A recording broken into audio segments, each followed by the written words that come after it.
আওয়ামী লীগের হাসিনার প্রেতাত্মাদেরকে নমিনেশন দিয়েছেন। শেখ হাসিনার সাথে কত মিনিট কয়দিন কথা বলা হয়েছে তার ডকুমেন্ট আমাদের কাছে আছে।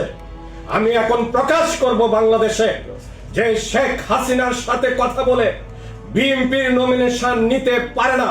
আজকে দেশ এবং জাতির এক ক্লান্তি লগ্নে নির্বাচনমুখী বাংলাদেশ জাতীয়তাবাদী দল সমস্ত জেলায় সমস্ত সংসদীয় সিটে নির্বাচনের প্রার্থী ঘোষণা করেছে এবং বিএনপির মহাসচিব বলেছে সেটাই ফাইনাল নয়, সম্ভাব্য প্রার্থীদের নাম 237টি নাম ঘোষণা করেছে।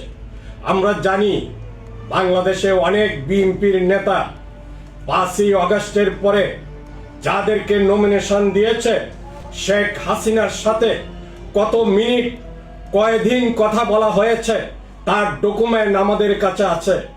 আমি এখন প্রকাশ করব বাংলাদেশে যে শেখ হাসিনার সাথে কথা বলে বিএনপির নমিনেশন নিতে পারে না।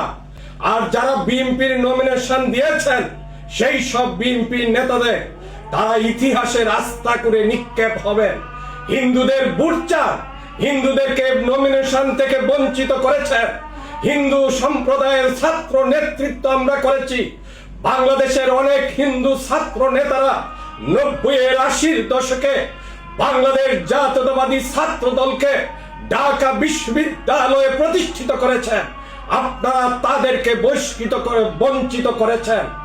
আমাদেরকে বঞ্চিত করে আমাদের ভোট নিবেন, হিন্দুদের ভোট চাবেন, আর হিন্দুদের নমিনেশন দিবেন না, হিন্দুদের পদ পদবি দিবেন না।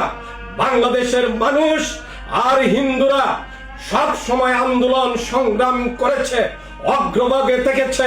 90-এর ছাত্র আন্দোলন করেছি, এরশাদকে উৎখাত করেছি। এদেশের হিন্দুরা মুক্তিযুদ্ধে অংশগ্রহণ করেছে, মুক্তিযুদ্ধ করেছে। তাদেরকে বঞ্চিত করবেন আর ভোট চাবেন, তাদেরকে পদ দিবেন না, নমিনেশন দিবেন না, তাদের ভোট চাবেন, তা হতে পারে না। আগামী দিন রাজনীতি ফয়সালা হবে। আওয়ামী লীগের হাসিনার প্রেতাত্মাদেরকে নমিনেশন দিয়েছেন, তা হতে পারে না। হাসিনার সাথে কে কত ঘন্টা কথা বলেছে, হাসিনার কাছ থেকে কে কত টাকা নিয়েছে আমরা জানি। এখন প্রকাশ করব, দলিল আমাদের কাছে আছে। সবাইকে ধন্যবাদ।